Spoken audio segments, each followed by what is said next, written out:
About 2 years ago, on a summer day, my dad and I went for a quick hike on the hills that overlook our city. On the hills, there are many reservoirs, many of which are surrounded by this woods of fir trees, and are places of great beauty and quiet usually. The particular reservoir we were hiking to provided us wonderful views of the city, and we knew the route well. However, since we had been hiking in the late afternoon, we only had an hour or so before dusk set in. We decided to walk fast. We trekked up the pebble path from the bump gate that loops around the reservoir. You can't actually see the water until you've scaled a small mound in front first. Well, Dad and I were nearing the mound, heading towards the water, when things got really strange. This man, probably in his 20s, was running barefooted and shirtless along the mound from one side to the other, back and forth, over and over again. Huh, I thought, that's odd. Yes, it was summer, but where I live, summer is not a guarantee of warmth. So even though it was August, there was still a sharp chill in the air. Plus, we were quite a few feet up to the rush of winds and have made it too cold to run half naked like this. Maybe he was doing it all for a thrill, or maybe he was hammered. We didn't stay long enough to find out. As we approached the water, a good distance from the odd runner, we could see the remnants of a fire ahead of some fir trees. Then ashes, sands were littered in strips of burnt foil, and realized there must have been some drug use here. We thought that might explain our runner friend over there. The man was utterly oblivious to us, so we passed by and he seemed harmless enough. But when we were behind the woods, climbing over the rocky pathway, we saw another man stumbling and blinking like a drunk. His clothes were filthy. His general appearance was unkempt. He looked rough, and he'd probably been sleeping that way too. Perhaps he'd even been camping on the hills. I was a little uncertain, to be honest. This man stank of alcohol, seemed to be doused in stuff, and he was grumbling to himself as he lumbered by. I worried that he was drunk enough to give us a hassle, perhaps even follow us about. He looked at me oddly, in a way that made me extremely uncomfortable, and I just wanted him to get away from me. Thankfully, he passed us slowly without any issue. I started to breathe normally again, but I was still on high alert. When we came around the reservoir through another bump gate, we noticed that the runner was gone. Didn't understand this, as I'd only seen him 5 minutes ago or so I looked around and tried to spot the man himself or his clothes, as I was curious about him. He'd been acting really weird, like he was completely out of it. So I was peering through trees, trying to peek over the reservoir mound. I even looked behind me, up onto the hill, in case he had snuck by us and was climbing up and I didn't see him. We were passing through the gap between some trees, and I was looking into the woods to see if I could find the runner between the firs, but then I saw something and stopped. And not just something, but someone sitting amongst the trees with dark eyes and face. Eyes that glared at me. What the hell? I was close enough to see that the lurker was a man. His clothes were baggy and his hair was long. I couldn't see his face too well, but I could see his mouth open, and I stared closely. It was like he was snarling at me, like a vicious animal. I was thinking to myself, what the fuck is he doing in the trees? He was crouching about 50 feet from us, quiet and alone. It occurred to me that he may have been the runner, but I soon realized that it couldn't have been the runner, because the runner returned, jogging along a mound about a minute later.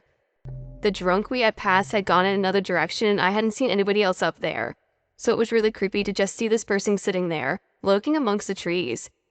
I tried to pretend that I hadn't seen the creeper in the woods and continued walking. My heart rate was accelerating and my head gathered a cool sweat. The thought of him just watching us made me shiver.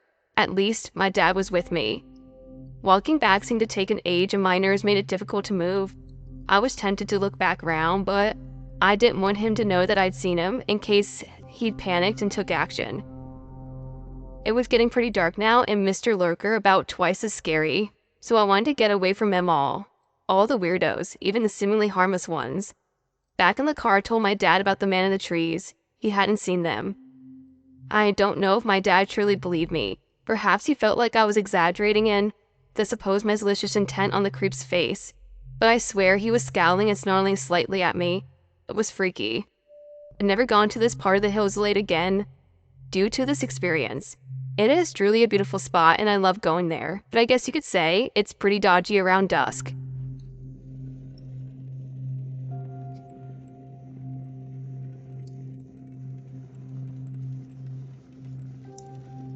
On August 5th, 2001, on U.S. Highway 287, which is 31 miles west of Palestine, Texas, I was traveling westbound at 65 miles per hour when I saw what looked like a bear cub, or a very large dog sitting in the middle of the road. I slowed down to 15 miles per hour. I hit my high beams and stopped about 20 yards away from the animal. I put on my four-way flashers, turned on my interior spotlight. As I looked up, I saw a huge bipedal creature that I will call Bigfoot. It walked from the soft shoulder of the road to the animal in the road. As he, I am pretty sure it was a male, walked in front of my tractor, he shielded his eyes, not seemingly out of shyness, but more as an effort to protect his eyes from the bright lights. I reduced my headlights to a low beam, but decided not to turn them off as I was in the middle of the highway. I was doing my best to protect them by blocking the road with my tractor trailer.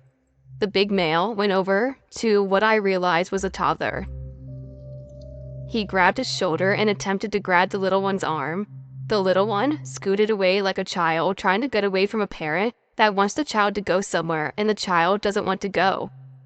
The little one had greater agility than the big male. The little one squirmed, scrambled, and scooted further up the road where they were. Then something caught my eye and ear directly next to my driver's window. I casually looked over, and within 2 feet of my face was a female. No doubt female. She had nursing breasts and extended nipples. Her eyes were almost even with my eye level. I measured it from where the top of her head came out to my mirror. It was 7 foot, 4 inches tall. The male was at least 1 foot taller than her, plus some. She had a gamey smile, but it didn't stink. Immediately upon seeing her, I smiled with all the teeth I have. From the interior spotlight, which was pointed down toward my lap, I am sure she was able to see me clearly. I certainly saw her clearly, so clearly I could smell her and feel her breath. I particularly noticed the volume of air that she breathed. Not out of breath or even heavy breathing, just a large volume of air with each breath. I again smiled at her and asked, "Is the baby okay?" She slowly smiled back at me. I noticed a dental anomaly. Either she had a double row of teeth, or the crowns of her teeth were split on the top center to give the impression of 2 rows of teeth. She then reached into the tractor and stroked my beard, like I do when I'm thinking. My beard is mid-chest length and multicolored. It was then I realized the large male's head was identical to mine, although his beard was shorter. The female had thin facial hair on her chin. The rest of his fur was dark brown with traces of gray and white on his shoulders, back, and chest. She was a mixture of brown and reddish fur, mostly reddish brown. As she took her hand off my beard and took her hand out of my tractor, I extended my hand out to her. She sandwiched my hand between her 2 hands, and her 2 hands were easily 2 to 3 times bigger than mine. Her hands felt like roughneck work gloves or rough leather. At this point, she gave me a soulful look. From her facial expressions and her watery eyes, I took what she was saying. Thank you for not running over my baby. The eyes were not dead eyes. They were bright and moist, just very dark brown, but not black. The large male had the child under his arm, like a sack of potatoes. He never looked directly at me as I watched him walk back into the tree line. I nursed at least 3 more, I suspected even more, at the tree line. They ranged from the height of a female to slightly shorter, but none came close to the size of the male.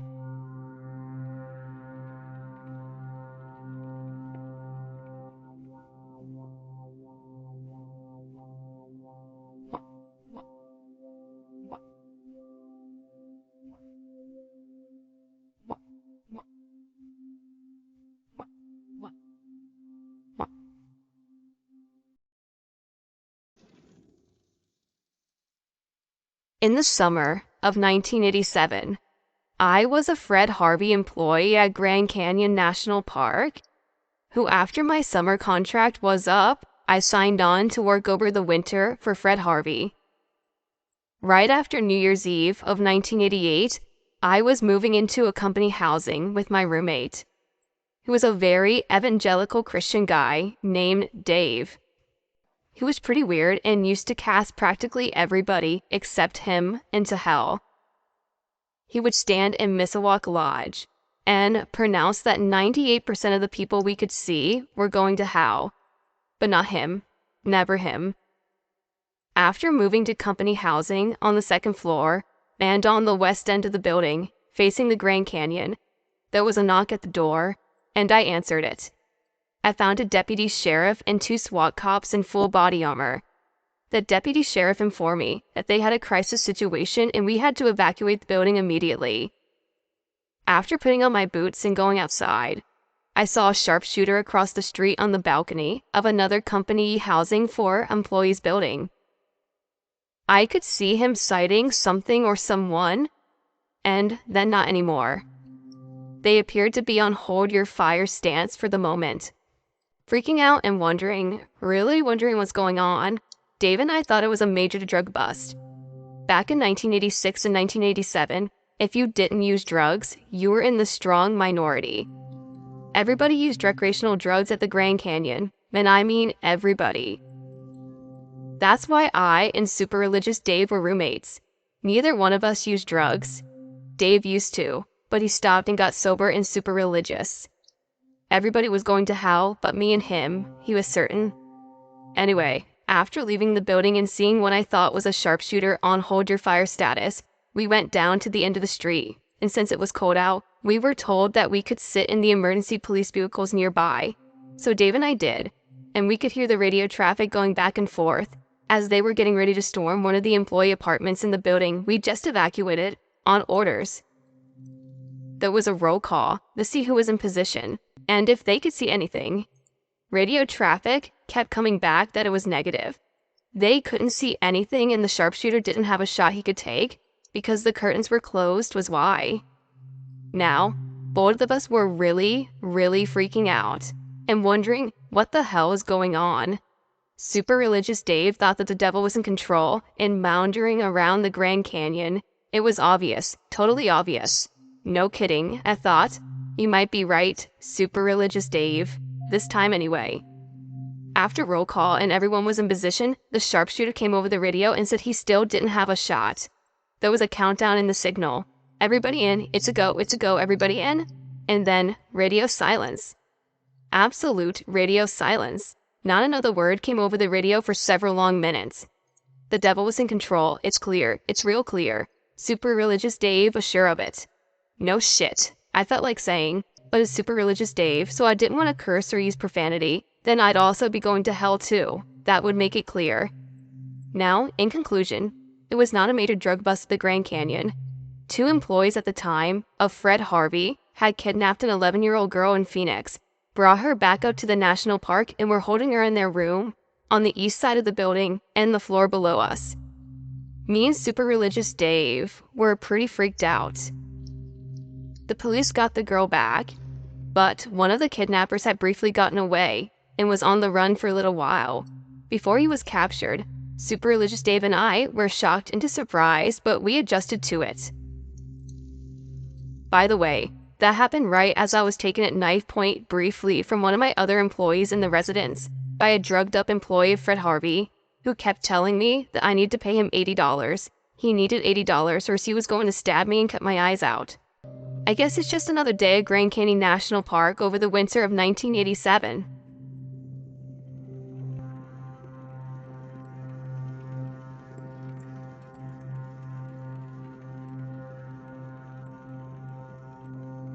For as long as I can remember, I've loved to be in the woods. At the time this story happens, I was 18 and had just convinced my parents to let me go camping alone. Keep in mind that I'm around a 5'5" woman, in shape, but I like to think that I'm not an idiot. I had planned the trip to be about 4 days long, and I packed accordingly, and let my family know which general area I would be in. Back then, I didn't have my concealed carry, and my only weapons were a small pocket knife and a machete. Looking back, I'm seriously questioning my non-idiot assertion. I don't care who you are, but going on a lone camping trip with no guns is a stupid thing to do. Anyway, all about 2 days into my hike, and decided to set up camp beside an outcropping of rocks. At this point, I had seen some signs of other people, but they looked pretty old and I wasn't really concerned. As I'm setting up, I keep getting the feeling someone's watching me, but when I go to check, I never see anyone. Unsettled, but undeterred, I settle in for the night. I woke up abruptly, at what seemed to be only a few minutes later, to the sound of people walking around my campsite. I froze and listened. It sounded like at least 3 men, and from their crazed speech, I thought they were probably on drugs. I quietly put on my jacket and boots, gathered up my courage, grabbed my machete, and unzipped my tent and threw myself out. They all turned to face me, and I could tell they had all been in the woods for a while. They were thin, dirty, and almost feral looking, and they were terrifying. I don't know if it was instinct or God that told me to run, to not try to scare them away, but I just know, if I stayed, I would have died there. They lunged at me, and one managed to grab the back of my jacket. I screamed and hacked at his arm, and he yelled and dropped me. I ran, and they chased me, nearly catching up multiple times as I tore through the brush, getting more cuts as I went. Somehow, I was able to escape them and hid under a fallen tree, trembling and crying silently. At dawn, I started making my way towards civilization, and luckily my jacket had some power bars and a small water bottle in it. I walked about a day before stumbling into a camp of a couple. I must have looked like a fright, and after explaining what happened, they called the rangers for me. The rangers got there and took me back to my campsite, and of course, most of my stuff was gone. After searching the area thoroughly and finding the blood from one of the guy's arms, they took me back. The rangers never caught the guys, and apparently that kind of attack happened to single hikers quite a bit in that area. I'm older and wiser now, and though I still go on camping trips, I rarely go alone, and I always bring a gun now.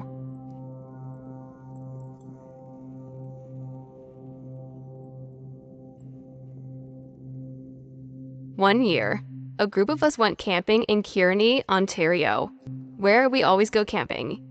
Whenever we go, we always form our tents in a big circle, with the fire pit in the middle of us. We've been drinking, smoking a few joints, and a few of us tripping balls on shrooms. The first night we were there, this guy randomly walks into our circle, introduces himself, I can't remember the name he gave, that he was in the military, and decided to take some vacation to camp out a bit. He asked if he could join our fire, as it was getting late and he didn't buy any firewood. Being the friendly stoned people we are, we let him join our fire. He even pitched in some money for the firewood. The night went on, and we all were having a good time. One by one, our group started heading off to bed. Me being either the second or third. I remember waking up to the sound of someone talking and the fire being started. It was 4 a.m. I peeped out my tent and saw the random just sitting on the log by the fire, talking to himself. Still tripping on shrooms, I thought to myself, I am in no condition to deal with this, and chalked it up to me just tripping out. I wake up the next day and everyone is still alive, thankfully, and the fire is smoldering. We look at the campsite where the random guy was staying, and it was spotless. No garbage, no tracks in the trail or on the site, no nothing. We all started talking about him, just to be sure we all saw him. Through talking, we managed to figure out that he must not have slept at all, and the last 2 of our group passed out at 3:30 a.m.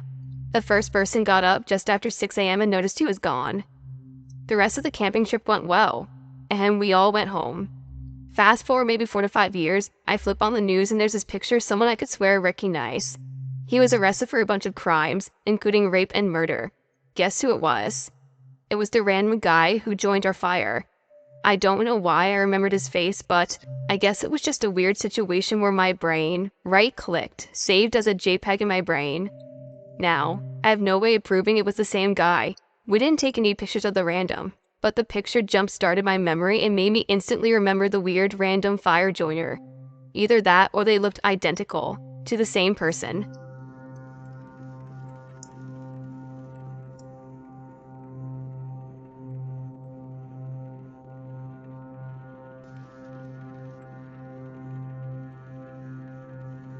I'm a 20-year-old male.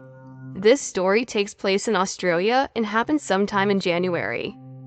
I was starting my New Year's resolution of getting into shape and started to go for 20-minute jogs around my neighborhood every night.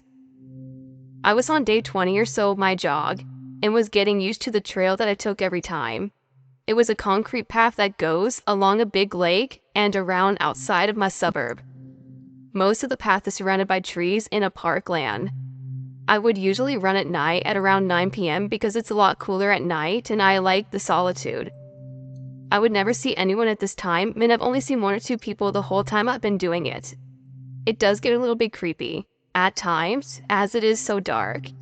Usually, the only light source being the moon, but I never felt scared while running. But this night was different.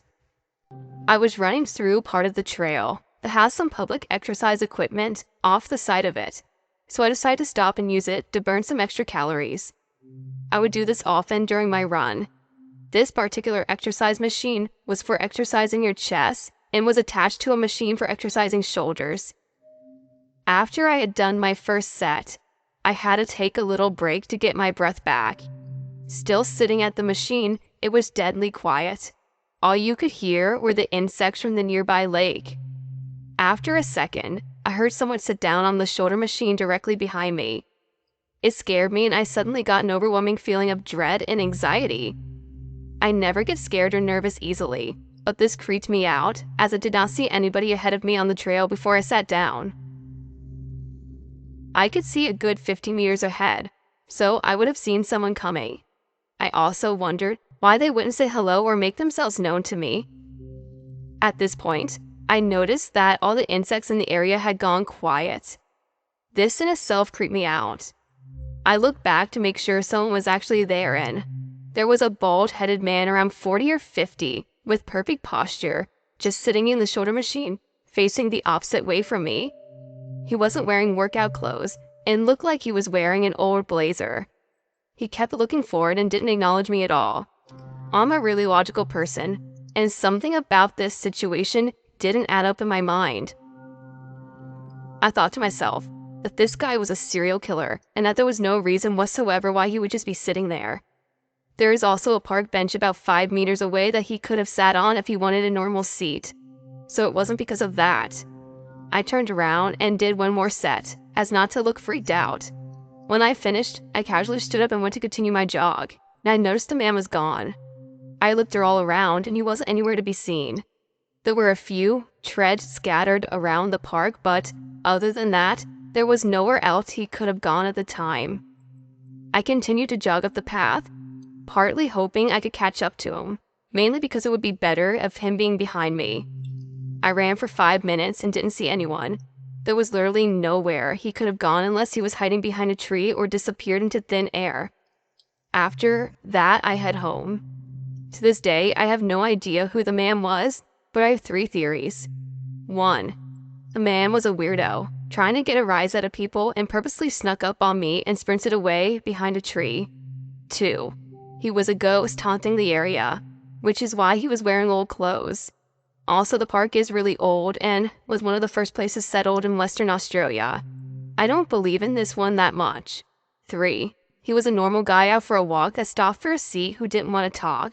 Then it so happened to walk off trail through the park perfectly being covered by each tree as I ran, creating a continuous blind spot where I couldn't see him. I never went to that park again. I now run at the gym and won't be going back to that trail anytime soon.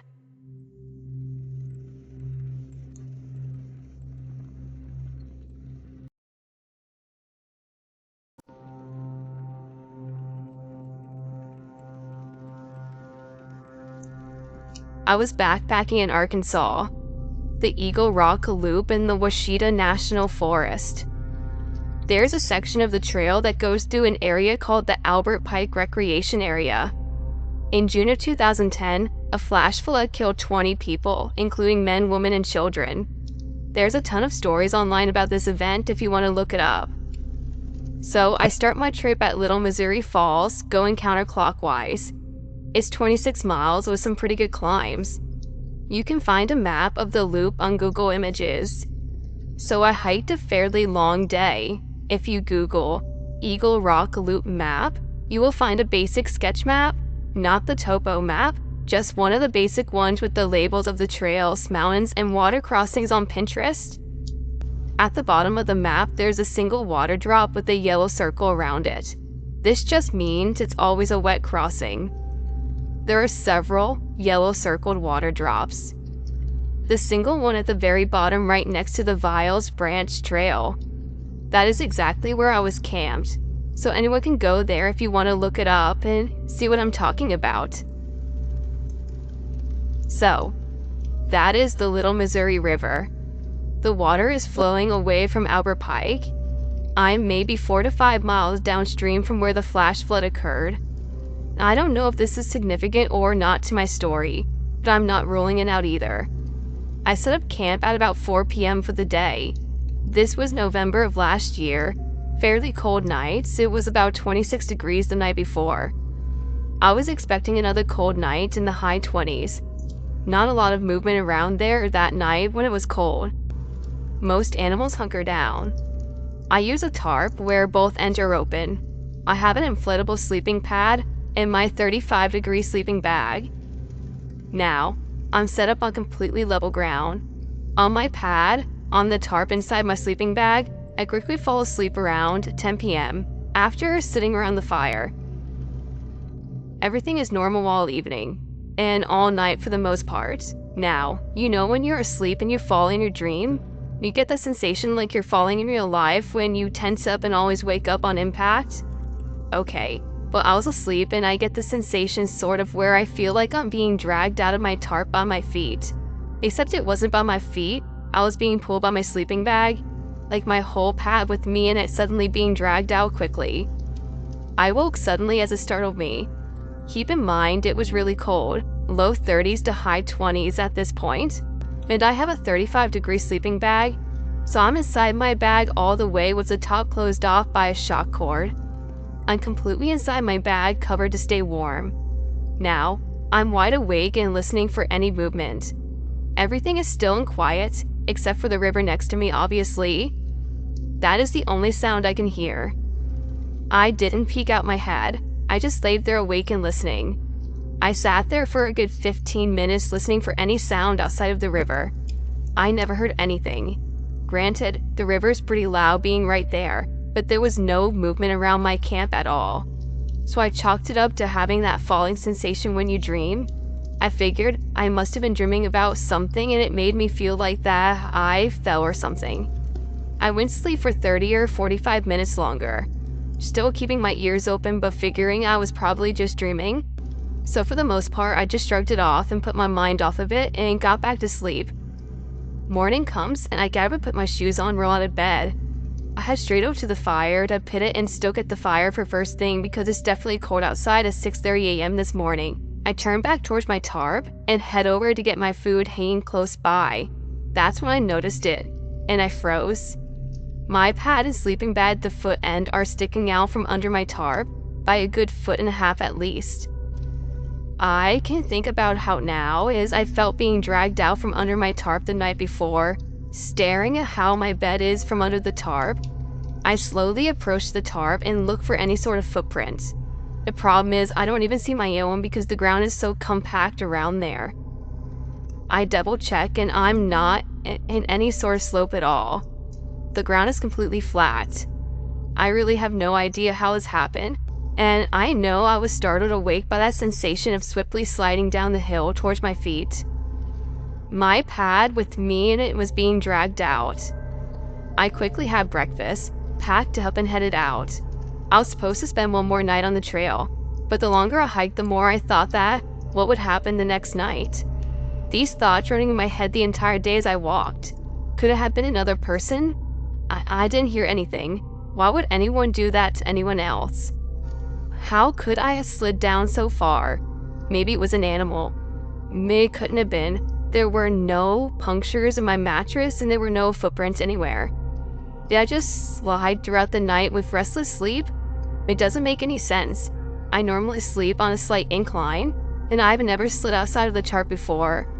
Was this paranormal? I'm not far from Albert Pike. Could this been some sort of ghost trying to save me from a flash flood horror that was reliving over and over? All day long, the same things were running through my head. I ended up hiking to my car and sleeping in there that night. The Athens to Big Fort Trail was very tough going up over 6 mountains. It was almost dark after I descended the last one. I hiked the last 3 or so miles by headlamp in the dark. I wasn't keen on sleeping on the trail another night after that. Truth is, I've been on that trail a ton and will for sure go back. I've been all over Texas, Oklahoma, Arkansas, New Mexico, and Colorado. Around 750 miles and countless nights spent in the woods all over the place. I almost exclusively hike solo. I never carry a gun or bear spray. I don't carry a SAT phone or GPS transponder. That is the only weird and unexplainable thing that has ever happened to me regarding camping, backpacking in the outdoors.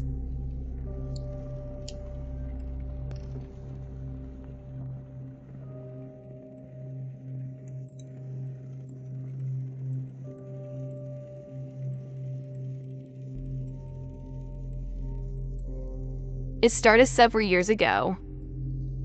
My and my friend's interest in urban exploration. I was a junior in high school at the time, which was when everyone started to earn a lot more freedom, so we took the chance to be out late whenever we could.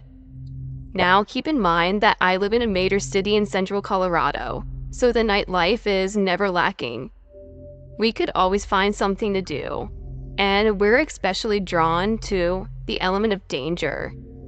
We wouldn't always plan these trips, but we made sure as hell that if we were going in any old building in the dark, that we would have a knife and a flashlight for safety. But we never really had to defend ourselves, but we came very close one evening. It must have been around November, because there wasn't yet snow on the ground, but it was really chilly.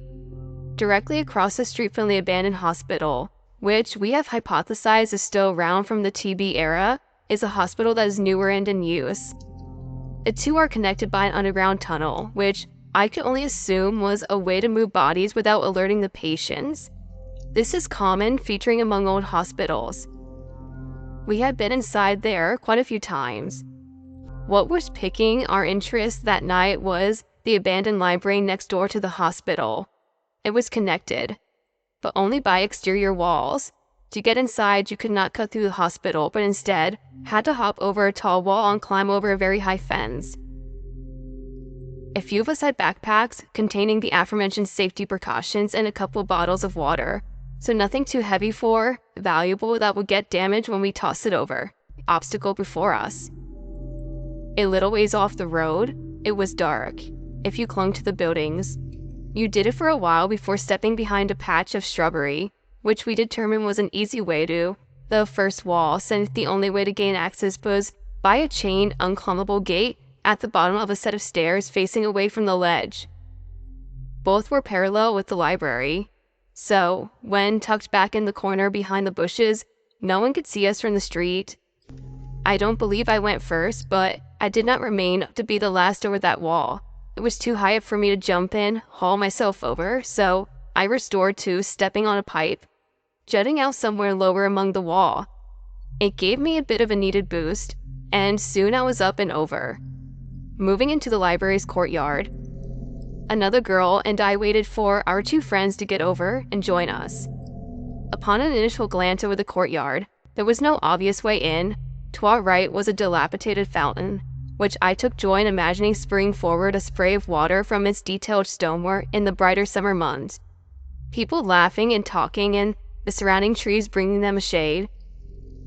Now, however, it had been in long disuse, and the earth at our feet was cold and hard. There were no signs of another soul for years, save the 15-foot chain-link fence directly in front of us separating the courtyard in half.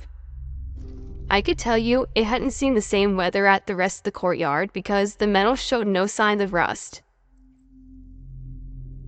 That must be our way in, we agreed, because with a fence like that, someone obviously wanted to keep us out. We hurled our bags over the fence, hearing them clank on the ground, and rather silently due to their lightness.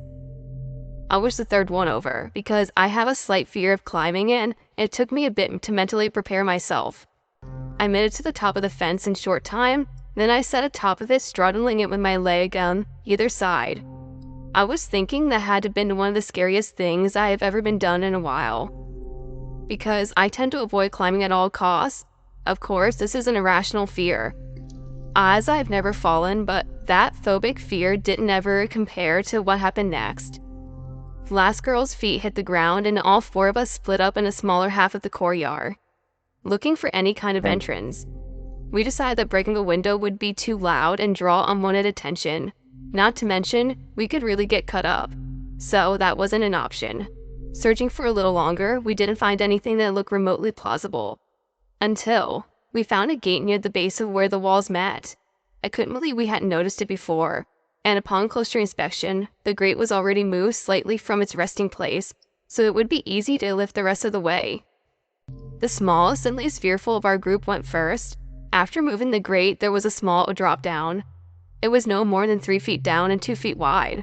But inside, there was another drop down where we could see into the library basement. She hopped down into the small, squared landing, only to almost immediately freeze. We looked among ourselves, wondering what was wrong. "There's a guy down here," she said. "Wait, where?" "I can see his outline," she said. I leaned forward and tried to take out a step, but I leaned forward and tried to make out a shape, but it was further down than my line of sight permitted and too dark. "Hello?" she called out. He responded the same, asking who we were. "Just a couple of chicks," she spat out bluntly. What he said next sent chills down my spine, and it was as if the feel of darkness radiating out of that hole in the ground. All of a sudden, it was very still and quiet, and the darkness had spilled out and weighed all over us. He said, in what I can only describe as a lustful tone, dripping with all intent, "I'm addicted to following the sound of women's voices." My friend looked over at us blankly, but there was nervousness underneath, unease, and something in his voice sounded like it wasn't an empty threat. Like he wasn't just saying something creepy to get us to leave. She looked back to where he was and said lowly, "That's not cool." The man under the dark earth began laughing maniacally, and not in the kind of way a really good actor does, in the way that you could feel his utter insanity hit us like stale air. We looked at each other for what felt like hours in the gloomy courtyard, but I knew it was only a couple of seconds, because we all exchanged without even speaking that we had to get out of there, and now. I was not about to risk some nutcase coming after us, even if we did not. The friend scrambled up out of the landing, and I was never over a fence faster in my life. 15-foot potential fall, and I didn't even take the time to think about it. We didn't stop running until we were halfway down the streets, down the block, and out of breath. I can still hear that laugh.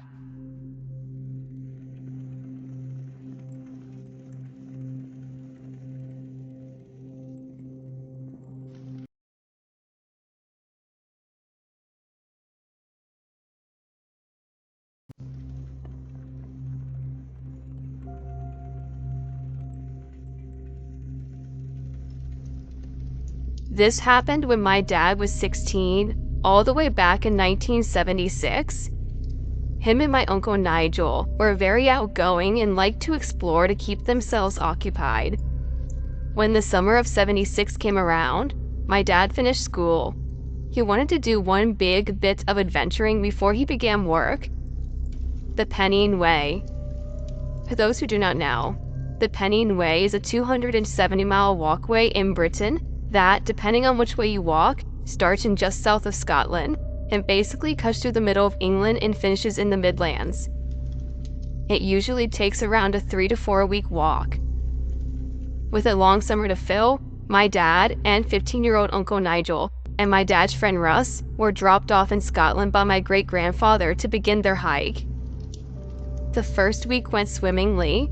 They met some nice locals who even cooked them food and gave them room to sleep in, and generally enjoyed this whole new level of freedom entrusted upon them. They mainly camped in clear areas, but one day, they decided to cover an extra 5 miles in order to reach a village as they needed to buy some more food and get spare tents. They stumbled into a village around 6 p.m. and saw the local pub was opening.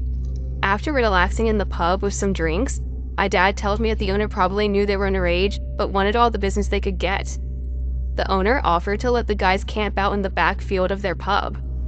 The landlady's wife said the owner seemed oddly hesitant at first, looking a bit concerned and having a bit of a word with her husband in private.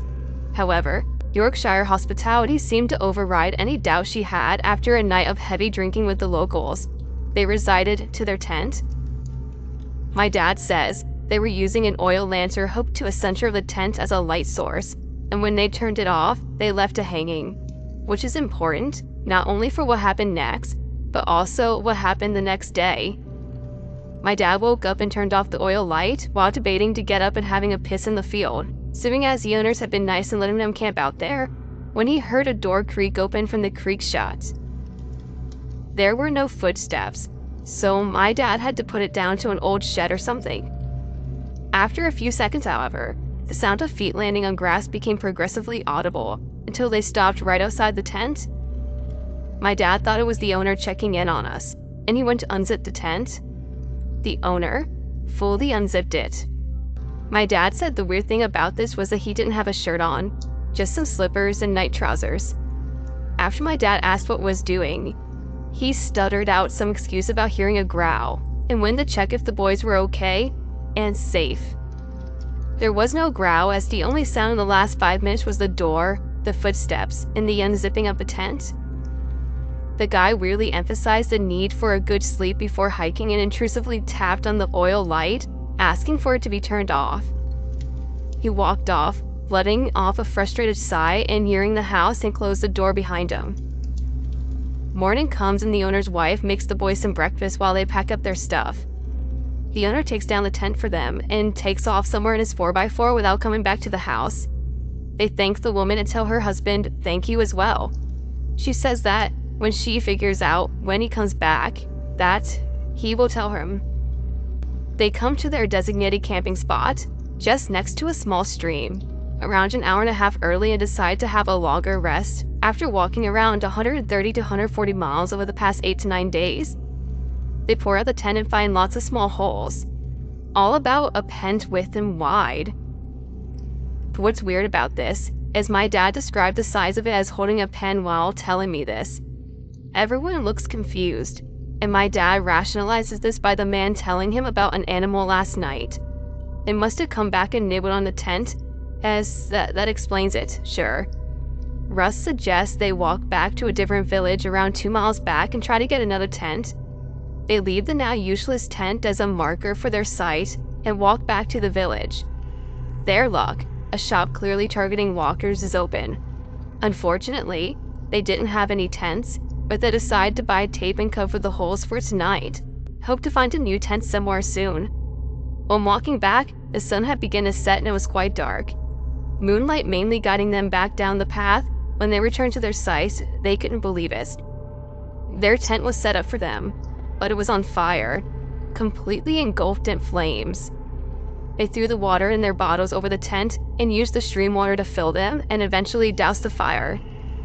When they looked inside the tent, their oil lamp glass had been smashed, and someone had followed them, set up their tent, and waited for them to return before smashing the oil lamp and, in turn, lighting up the tent in flames. My dad told me that there really isn't an explanation except for the pub owner. He was stopping doing whatever he was planning on doing with my dad being awake and decided to take some fucked up form of revenge by sending a message. At first, I totally didn't believe my dad and thought he was trying to scare me. But upon referencing the burning tent incident in a phone to my Uncle Nigel, he instantly started rambling about how weird it was. My Uncle Nigel does not lie.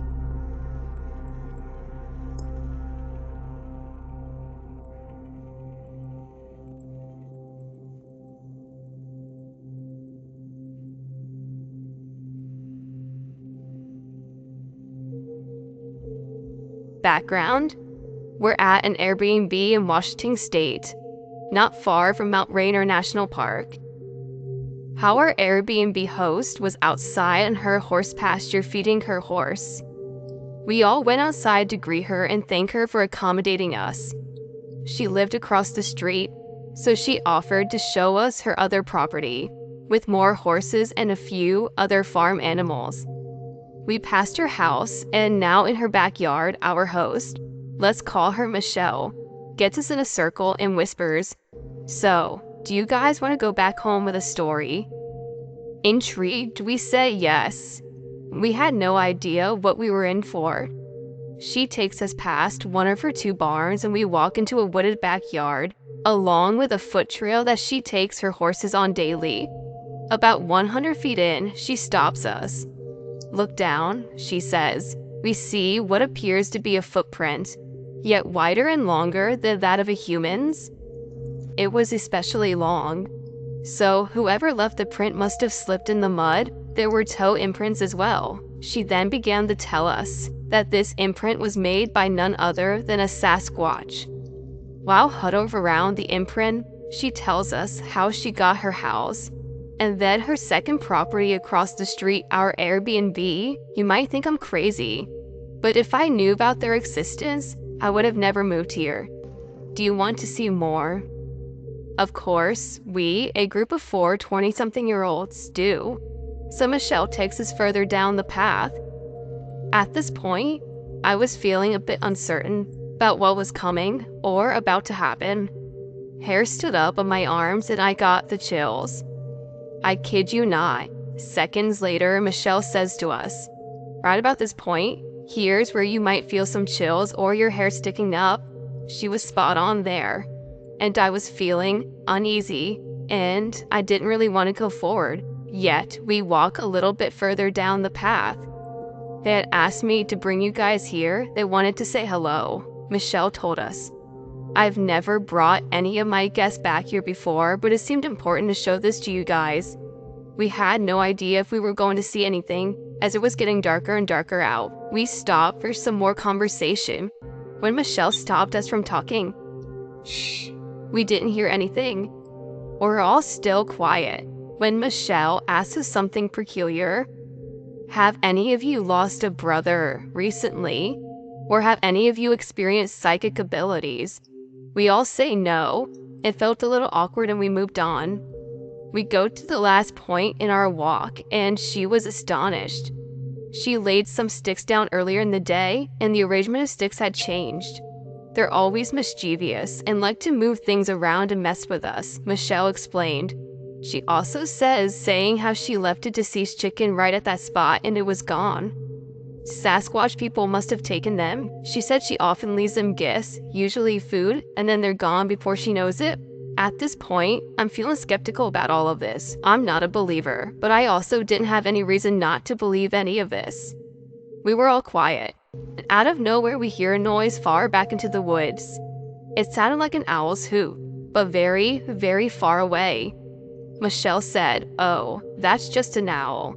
But then she took it back when we heard the next noise. I can't recreate the noise in person, nor can I recreate it in my head, but I'll do my best to describe it. It sounded like a monkey's ooh ooh ah, mixed with the laugh of a hyena. Michelle assured us that they meant no harm, and that was definitely them talking to us. She yells back in English to greet them, because they can understand our language as well. We head back to the Airbnb and talk about nothing other than our experience for no less than 2 hours. While drinking, of course. I'm with my best friends and one of them makes it their mission to go back into the woods to search for the Squatch himself. The other tags along, but I stay back because I didn't really want much to do with it. They leave and I go grab a joint to smoke and go out on the deck. It was silent, nothing but me, the cabin, and the beautiful Washington State wilderness. Then I heard it again, the same owl hoot in the distance, followed by the eerie-sounding monkey noises. I was alone and stayed up there for an hour until my friend returned and told them I heard again, yet strangely, they didn't.